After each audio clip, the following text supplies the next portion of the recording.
Assalamualaikum warahmatullahi wabarakatuh. Salam sehat anak-anak. Jumpa lagi bersama Bapak Alfian Yudianto Putra. Semoga kita selalu dalam lindungan Allah Subhanahu wa taala. Amin. Pada pertemuan yang lalu, kita sudah membahas tentang apa itu cerita fantasi.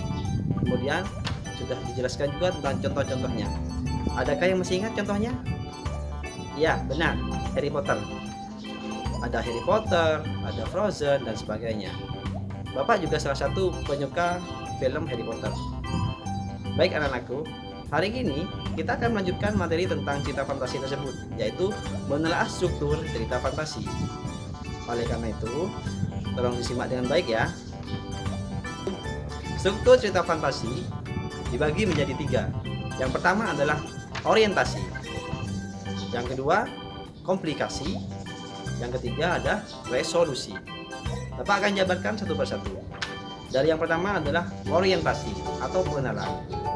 Ciri isinya pengenalan tokoh, watak tokoh, latar, bisa latar tempat, suasana, sosial, dan waktu.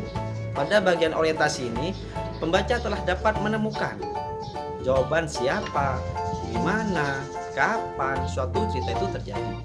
Kemudian komplikasi atau permasalahan. Ciri isinya, pada bagian ini terdapat konflik atau masalah yang menjadi inti cerita. Pada bagian komplikasi ini, pembaca dapat mengetahui bagaimana cerita mengalir dari sebuah permasalahan atau konflik, lalu menjadi semakin rumit dan mencapai puncak atau klimaks. Kemudian resolusi atau penyelesaian masalah. Ciri isinya, pada bagian ini menghadirkan penyelesaian masalah atas konflik-konflik yang ada sebagai penutup cerita. Baik anak-anakku, dari ketiga struktur itu Bapak harap kalian sudah mengerti. Bila rasa penting untuk ditulis, silahkan bisa ditulis di buku tulisnya. Baik, Bapak ulang lagi. Jadi struktur cerita fantasi itu ada 3 ya. Yang pertama orientasi, yang kedua komplikasi, kemudian yang ketiga adalah resolusi. Pola pengembangan struktur cerita fantasi. Yang pertama orientasi. Pola pengembangannya dikembangkan dari 3. Yang pertama deskripsi latar. Contohnya adalah 3 rumah bergaya kerucut menyambut mataku ketika aku memandanginya satu persatu. Ternyata rumah itu memiliki model yang sama. Selanjutnya pengenalan tokoh. Contohnya, alien itu berhidung mancung dengan hidungnya yang menjulang. Ia mengendus keliling. Yang ketiga, pengenalan konflik. Contohnya, kau harus membawanya kembali. Elsa berteriak kelang kabut. Aku gugup dan bingung.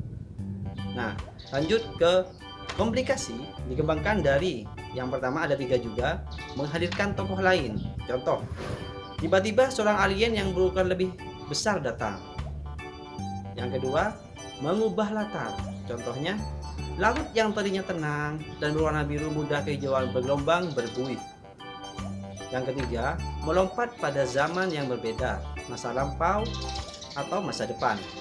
Contoh, di tengah saya asik mengamati candi, tiba-tiba bumi bergoncang dan blum, saya terdorong ke sebuah tempat kimilau yang serba keemasan.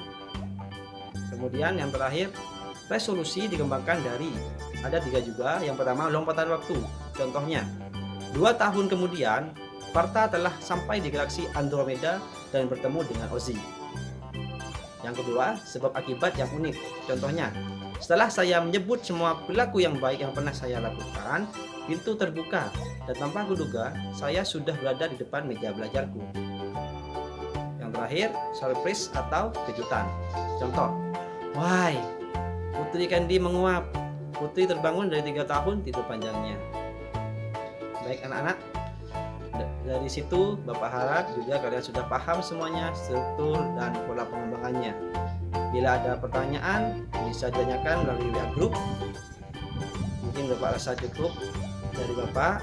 Kurang lebihnya Bapak mohon maaf. Tetap jaga kesehatan, tetap gunakan masker. Wassalamualaikum warahmatullahi wabarakatuh.